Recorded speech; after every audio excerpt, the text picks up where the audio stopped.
99% of people are not willing to do what it takes to make their dreams come true. The Marines have a saying, everybody wants to go to heaven, but nobody wants to die. The center of bringing any dream into fruition is self-discipline. You know, something as simple as food and eating. It's not about your body as much as it is about your mind. It's getting command of your mind to be able to choose actions that are in your own best interest.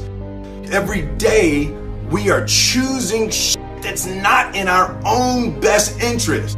So if the world is attacking you and the world wants to fight you and the world's trying to hold you down, so you're gonna kick yourself in the balls? So you're gonna stop yourself from getting what you dream. And I think the word discipline has kind of gotten a bad name. We think about it in terms of punishment. I'm not talking about discipline in that way. I'm talking about discipline in the sense that you forego immediate pleasure for the exchange of long-term self-respect. I believe that self-discipline is the definition of self-love. That when you say that you love yourself, that means that you have behavior towards yourself that is loving. Self-discipline is the center of all material success. You cannot win the war against the world if you can't win the war against your own mind.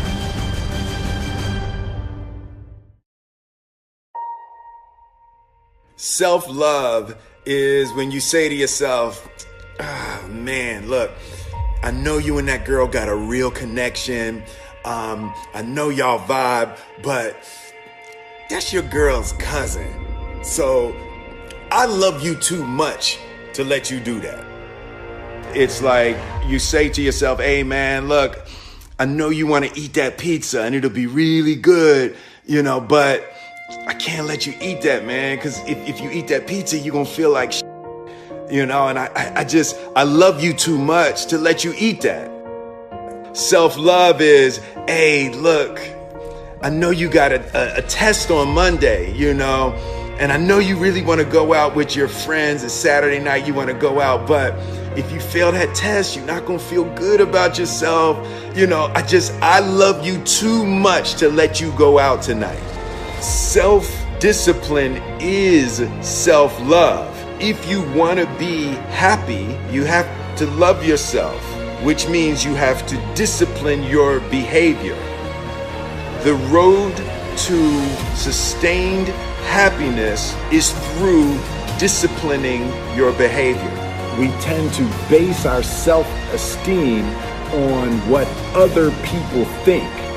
And that's not really self-esteem. Self-esteem is supposed to be how we feel about ourselves. And I was just saying how dangerous it is to allow other people to determine how you're going to feel about you. And it's kind of like looking into a broken mirror. You're going to look in a broken mirror and then change your face to try to look good in this defiled, busted, broken mirror. And it just, other people's opinions is a really way to determine how we feel about ourselves.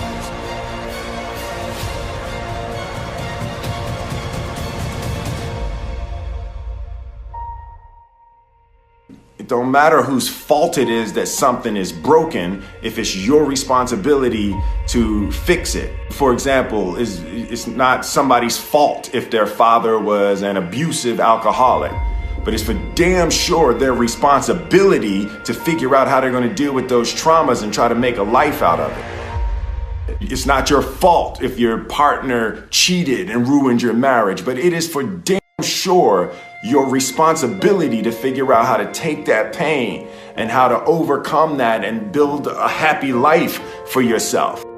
Fault and responsibility do not go together. It sucks, but they don't. When something is somebody's fault, We want them to suffer. We want them punished. We want them to pay. And we want it to be their responsibility to fix it. But that's not how it works, especially when it's your heart.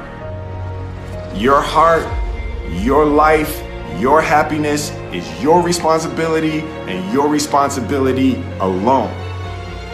As long as we're pointing the finger and stuck in whose fault something is, we're jammed and trapped into victim mode. When you're in victim mode, you are stuck in suffering. The road to power is in taking responsibility. Your heart, your life, your happiness is your responsibility and your responsibility alone. You can make a person smile, you can make a person feel good, you can make a person laugh, but whether or not a person is happy is deeply and totally and utterly out of your control. The prerequisite for spending time with any person is that they nourish and inspire you. They feed your flame. Look at your last 5 text messages. Are those people feeding your flames or dousing your fire? Put your phone down for just a second and look around. Look to the people around you. Are those people throwing logs on your fire or are they pissing on it?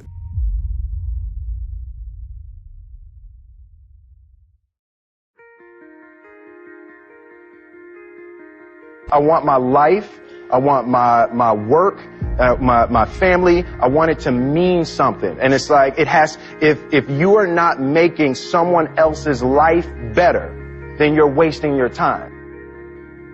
The separation of talent and skill is one of the greatest misunderstood concepts for people who are trying to excel, who have dreams that want to do things. Talent you have naturally. Skill is only developed by hours and hours and hours of beating on your craft. You don't try to build a wall. You don't set out to build a wall.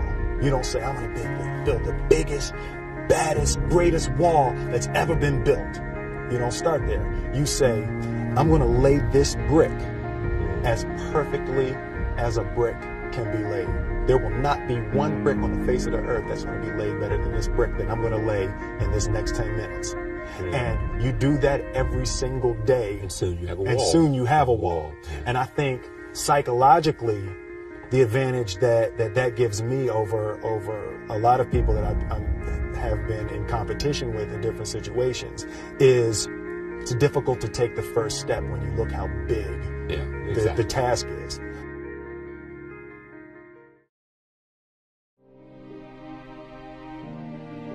The definition of who I am is very clear to me, and it also redefines who I want to be, in that I know for a fact that I'm stronger than I thought I was. You know, you can't help but ask yourself the question, what would I do if I was in Muhammad Ali's shoes? I'm motivated by fear.